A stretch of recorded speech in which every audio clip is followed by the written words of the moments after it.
कमें friends हमारे YouTube channel success अड्डा 91 में फ्रेंड्स बहुत ही महत्वपूर्ण क्वेश्चन है जो कि आने वाली सभी परीक्षाओं के लिए वेरी वेरी इंपॉर्टेंट है। फ्रेंड्स ये जितनी भी क्वेश्चन है सभी करंट अफेयर से रिलेटेड क्वेश्चन है, तो इसलिए बिल्कुल भी वीडियो को स्किप ना करें और पूरा वीडियो लास्ट तक देखें क्योंकि बहुत ही इंपॉर्टेंट होने वाले हैं ये क्वेश्चन। तो आइए हम शुरू करते हैं। हमारा फर्स्ट क्वेश्चन आपके स्क्रीन पर है। राइट आंसर गेस करें, क्या होगा इसका राइट आंसर बताएं।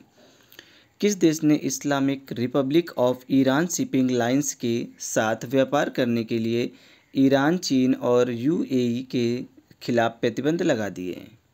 बताएं क्या होगा इसका राइट आंसर गेस करें। ऑप्शन आपकी स्क्रीन पर है। तो देखिए ऑप्शन बी यहाँ पे आपका राइट होगा, अमेरिका। ठीक है, अमेरिका ने प्रतिबंध लगा दिए हैं। अब यहाँ पे आप एक्सप्लेन देख लें। अमेरिका ने हाल ही में ईरान, चीन और संयुक्त अरब अमीरात से संबंधित कंपनियों पर प्रतिबंध लगाए हैं। ये प्रतिबंध Islamic Republic of Iran shipping lines और पारंपरिक हथियार प्रसार से जुड़ी 3 अन्य ईरानी संस्थाओं के साथ व्यापार करने के लिए लगाए गए हैं। क्वेश्चन नंबर 2 है आपकी स्क्रीन पर। राइट आंसर बताएं, क्या होगा इसका राइट आंसर गेस करें। किस शब्द को 2020 के ऑक्सफोर्ड हिंदी शब्द के रूप में चुना गया है? बताएं क्या होगा इसका राइट आंसर गेस करें। ऑप्शन आपकी स्क्रीन पर है। किस शब्द को 2020 के ऑक्सफोर्ड हिंदी शब्द के रूप में चुना गया है? तो बताएं क्या होगा इसका राइट आंसर गेस करें। देखिए ऑप्शन सी यहाँ पे आपका राइट होगा, आत्मनिर्भरता। ऑप्शन सी आपका राइट है, आत्मनिर्भरता। अब यहाँ पे आप एक्सप्लेन देख लें। ऑक्सफोर्ड समूह ने 2020 के ऑक्सफोर्ड हिंदी शब्द के रूप में या हिंदी शब्द के रूप में आत्मनिर्भरता शब्द का चयन किया है। ऑक्सफोर्ड समूह ने 2020 के ऑक्सफोर्ड हिंदी शब्द के रूप में आत्मनिर्भरता शब्द का चयन किया है। ऑक्सफोर्ड द्वारा चुने गए वर्ष के पिछले हिंदी शब्द आधार 2017, नारी सशक्तिकरण 2018 और संविधान 2019 है। ये पिछले वर्षों में ऑक्सफोर्ड समूह ने इन शब्दों को चुना था। आधार 2017 चुना था, नारी शक्ति 2018 और संविधान 2019 चुना था। प्रधानमंत्री के संबोधन के बाद आत्मनिर्भरता शब्द के उपयोग में उल्लेखनीय वृद्धि हुई है। अब यहाँ पे हमारा क्वेश्चन नंबर 3 है, आपके स्क्रीन पर है। राइट आंसर बताएं, क्या होगा इसका राइट आंसर गेस करें। क्रिप्टो फर्मों के गठजोड़ क्रिप्टो क्लाइमेट एकॉर्ड CCA का मुख्य उद्देश्य क्या है? बताएं क्या होगा इसका राइट आंसर गेस करें।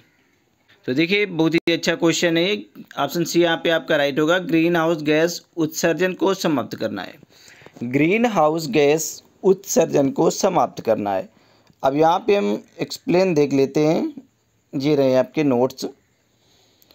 क्रिप्टो करेंसी फर्मों और संगठनों के एक गठबंधन ने क्रिप्टो क्लाइमेट एकॉर्ड की घोषणा की है।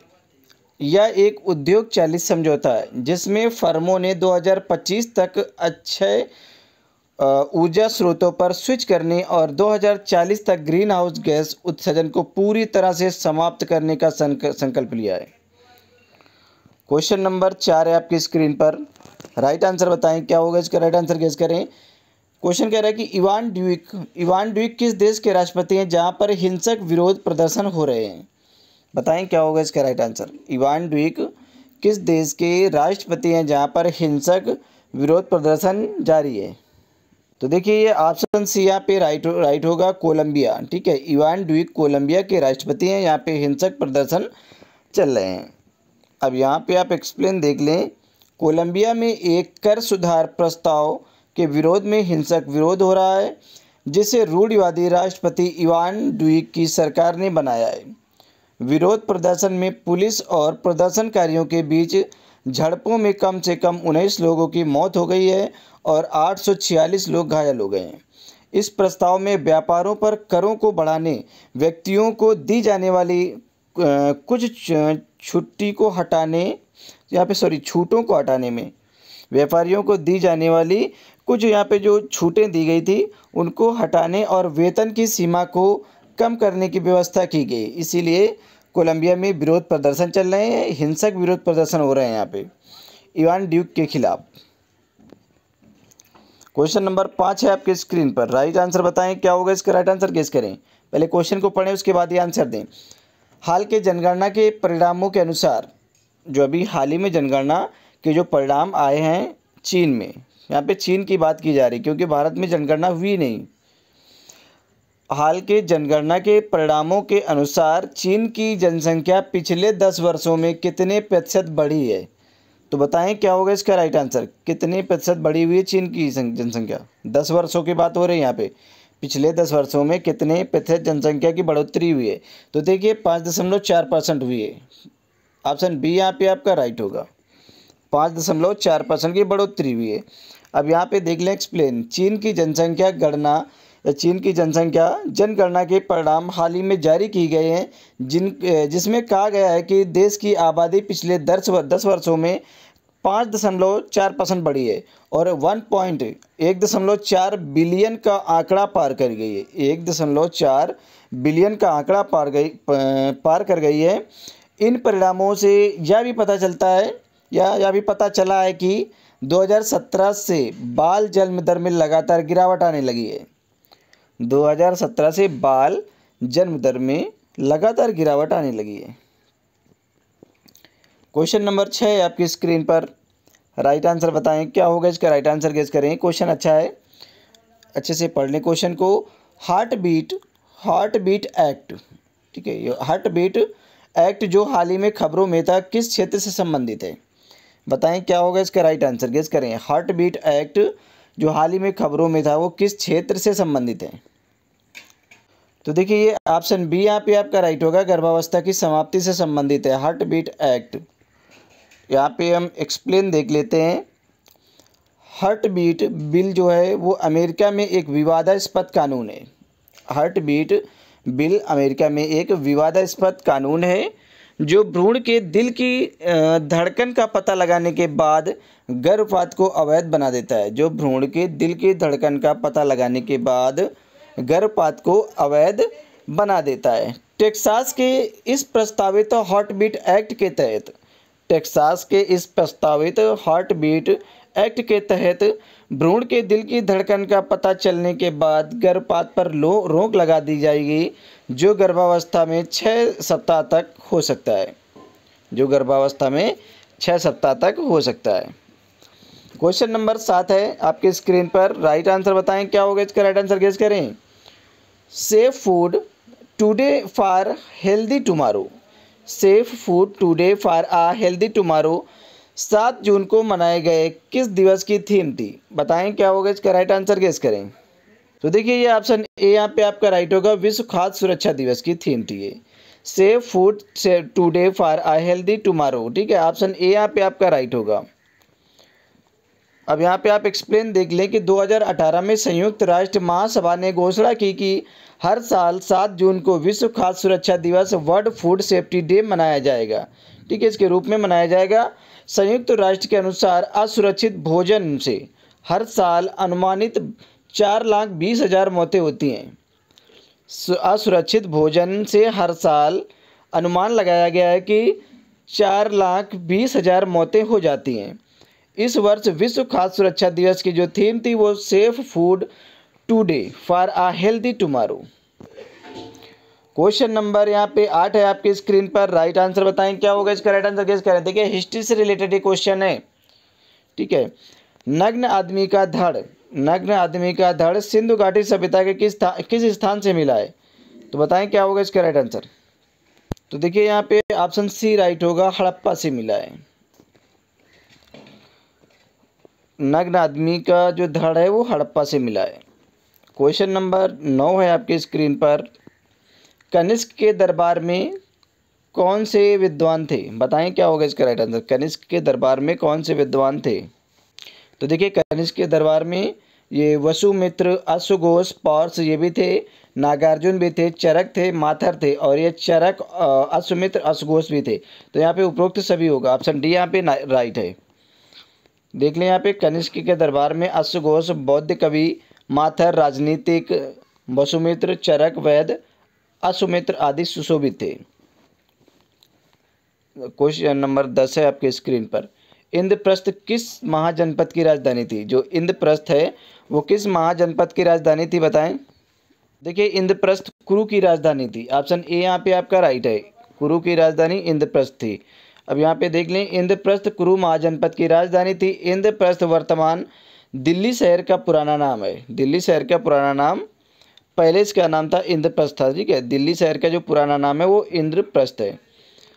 अब यहाँ पे 11 नंबर क्वेश्चन देख लेते हैं कि भारत में रुई अन्य रुइयों से अधिक सफ़ेद है। जो भारत की रुई है वो अन्य रुइयों से अधिक सफ़ेद है, यह विचार किसका था? बताएं क्या होगा इसका राइट आंसर। तो देखिए ये मेगास्थनीज का वक्तव्य था कि जो भारत की रुई है वो अन्य रुइयों की अपेक्षा ज़्यादा सफ़ेद होती है। अब यहाँ पे एक्सप्लेन देख लें। मेगास्थनीज सेल्यूकस द्वारा नियुक्त चंद्रगुप्त मौर्य के दरबार में राजदूत था। उसने इंडिका नामक पुस्तक लिखी थी। इंडिका नामक पुस्तक किसने लिखी थी? तो ये मेगास्थनीज ने लिखी थी। अब यहाँ पे क्वेश्चन नंबर 12 है आपकी स्क्रीन पर। राइट आंसर बताएं क्या होगा इसका। राइट आंसर गेस करें। हल्दी के पौधे का खाने योग्य लायक हिस्सा कौन सा होता है? बताएं। बहुत ही अच्छा क्वेश्चन है, सिंपल क्वेश्चन है। हल्दी के पौधे का खाने लायक हिस्सा कौन सा होता है? बताएं जल्दी से। तो देखिए ये होता है ऑप्शन बी, प्रकंद होता है। हल्दी के पौधे का खाने योग्य जो हिस्सा होता है वो प्रकंद होता है, ठीक है। ऑप्शन बी यहाँ पे आपका राइट है। अब यहाँ पे क्वेश्चन नंबर 13 है आपकी स्क्रीन पर। मटर का पौधा कैसा है? बताएंगे। ये मटर का पौधा क्या है? ये शाख है, पुष्प है, झाड़ी है, इनमें से कोई नहीं है। बताएं जल्दी से, बहुत ही अच्छा क्वेश्चन है ये। तो देखिए मटर का पौधा एक शाख है, ठीक है। ऑप्शन ए यहाँ पे आपका राइट होगा। मटर का पौधा क्या है? शाख है। अब क्वेश्चन नंबर 14 है आपकी स्क्रीन पर। मसालों की सौरभ और सुवास किसके कारण होती है? बताएं क्या होगा इसका। राइट आंसर गेस करें। तो देखिए सभी को पता है, बहुत ही सिंपल क्वेश्चन है ये। एरोमेटिक एमिनो अम्ल के कारण होती है। जो मसालों में सौरभ और सुगंध वगैरह आती है, ये एरोमेटिक एमिनो अम्ल के कारण होती है। अब यहाँ पे आप देख ले 15 नंबर क्वेश्चन है ये आपकी स्क्रीन पर। शरीर में कौन सा जल का कार्य नहीं है? बताएं जल का कार्य शरीर में कौन सा नहीं है? देखिए ये ऑप्शन डी यहाँ पे आपका राइट होगा। जल का कार्य नहीं है। जल आम्ल क्षार संतुलन में निष्क्रिय भूमिका का निर्वहन करता है, यही जल का कार्य नहीं है। बाकी सभी जल के कार्य हैं। जल के देखिए तीनों कार्य हैं। यह एक आदर्श विसर्जन माध्यम होता है। जल जो स्वयं जल में चक्र गति होती है। और सी है, जल स्वयं का एक मेटाबॉलिक पदार्थ का कार्य करता है। लेकिन जो ऑप्शन डी है ये आपका नहीं है। ऑप्शन डी राइट नहीं है, जल का कार्य नहीं है। अब यहाँ पे आप देख लें कि जल आम्ल क्षार संतुलन में निष्क्रिय भूमिका का निर्वहन करता है। अब यहाँ पे क्वेश्चन देख लेते हैं हम 16 नंबर क्वेश्चन। 1976 में कफेफोसा, ठीक है, कफेफोसा, इसको पढ़ेंगे कफेफोसा, ठीक है। या तो आप अलग अलग इसे पढ़ सकते हैं COFEPOSA, ठीक है, लेकिन इसे एक साथ पढ़ेंगे तो ज़्यादा बेहतर रहेगा। 1976 में कफेफोसा किन अपराधों को नियंत्रित करने के लिए लगाया गया था? तो बताएं क्या होगा इसका। राइट आंसर गेस करें। देखिए ये ऑप्शन यहाँ पे बी आपका राइट होगा। आर्थिक अपराधों को नियंत्रित करने के लिए लगाया गया था। ऑप्शन बी यहाँ पे आपका राइट है। अब यहाँ पे आप एक्सप्लेन देख लें। सबसे पहले कफेफोसा का पूरा नाम देख लें। इसका पूरा नाम क्या होता है? तो देखिए यहाँ पे conservation of foreign exchange and prevention of smuggling activities है। आर्थिक अपराधों को नियंत्रित करने के लिए लगाया गया था। जो कफेफोसा जो एक्ट है यहाँ पे जो ये लगाया गया था, आर्थिक अपराधों को नियंत्रित करने के लिए लगाया गया था। तो इसका पूरा नाम है, आप देख लें, ठीक है। इसका पूरा नाम है conservation of foreign exchange and prevention of smuggling activities. अब यहाँ पे देख लें क्वेश्चन नंबर 17 आपकी स्क्रीन पर है। मेघालय राज्य अस्तित्व में कब आया था? मेघालय राज्य अस्तित्व में कब आया था? तो बताएं क्या होगा इसका। राइट आंसर गेस करें। देखिए ये 1972 में आया था। मेघालय जो राज्य है वो 1972 में आया था। ऑप्शन सी यहाँ पे आपका राइट है। अब यहाँ पे आप एक बार एक्सप्लेन देख लें कि 1972 से पहले मेघालय असम का एक भाग था, ठीक है। 1972 से पहले असम का एक भाग था मेघालय। 21 जनवरी 1972 को गारो, खासी और जैंतिया की पहाड़ियों को मिलाकर मेघालय राज्य बनाया गया। 21 जनवरी 1972 को गारो, खासी और जैंतिया की जो पहाड़ियाँ थी उनको मिलाकर एक मेघालय राज्य बनाया गया। देखिए ये गारो, खासी और जैंतिया ये जनजातियाँ हैं, ठीक है, और पहाड़ों के नाम भी हैं और ये जनजातियाँ भी हैं ये मेघालय की। 18 नंबर क्वेश्चन है आपकी स्क्रीन पर। राज्यपाल को हटाने के लिए राष्ट्रपति को किसकी सलाह की आवश्यकता पड़ती है? बताएं, बहुत ही अच्छा क्वेश्चन है। राज्यपाल को हटाने के लिए राष्ट्रपति को किसकी सलाह की आवश्यकता पड़ती है? तो देखिए बहुत ही अच्छा क्वेश्चन है, जल्दी से बताएं क्या होगा इसका राइट आंसर। देखिए ऑप्शन डी यहाँ पे राइट होगा, इनमें से कोई नहीं। ठीक है, राज्यपाल को हटाने के लिए राष्ट्रपति को किसी की भी आवश्यकता नहीं पड़ती है। ठीक है, क्योंकि जो राज्यपाल है ये राष्ट्रपति के अधीन कार्य करता है। ठीक है, प्रसाद पर्यंत कार्य करता है। ठीक है, और क्या कहते हैं कि जब वो राष्ट्रपति जब भी चाहेगा तब इसे राज्यपाल को हटा सकता है। ठीक है, क्योंकि जो राज्यपाल है वो राष्ट्रपति के ही प्रसाद पर्यंत कार्य करता है। तो यहाँ पे हम एक्सप्लेन देख लेते हैं। राज्यपाल राष्ट्रपति के प्रसाद पर्यंत कार्य करता है। इसका कारण राज्यपाल को हटाने के लिए राष्ट्रपति को किसी की भी सलाह की आवश्यकता नहीं पड़ती है। ठीक है, क्वेश्चन नंबर 19 है आपकी स्क्रीन पर। भारत का अटॉर्नी जनरल किसके द्वारा नियुक्त किया जाता है? जो भारत का अटॉर्नी जनरल है वो किसके द्वारा नियुक्त किया जाता है? बताएं क्या होगा इसका राइट आंसर। बहुत ही सिंपल क्वेश्चन है, जल्दी से आंसर दें। ये अटॉर्नी जनरल जो है उसे राष्ट्रपति नियुक्त करता है। भारत का जो अटॉर्नी जनरल है उसे नियुक्त करने के लिए राष्ट्रपति की आवश्यकता होती है। ठीक है, राष्ट्रपति नियुक्त करता है भारत के अटॉर्नी जनरल को। अब यहाँ भारत के अटॉर्नी जनरल की जो नियुक्त करता है वो राष्ट्रपति द्वारा की जाती है। अब यहाँ पे क्वेश्चन नंबर 20 है, लास्ट क्वेश्चन है हमारा। बताएं क्या होगा इसका राइट आंसर, गेस करें। सुप्रीम कोर्ट ने निःशुल्क शिक्षा के अधिकार को किस अधिकार का भाग बनाया है? सुप्रीम कोर्ट ने निःशुल्क शिक्षा के अधिकार को किस अधिकार का भाग बनाया है? जल्दी से बताएं क्या होगा इसका राइट आंसर, गेस करें। ऑप्शन आपके स्क्रीन पर है। जीवन का अधिकार बनाया, या शोषण के विरुद्ध अधिकार, विचार और अभिव्यक्ति की स्वतंत्रता का अधिकार, या फिर सांस्कृतिक और शैक्षिक अधिकार।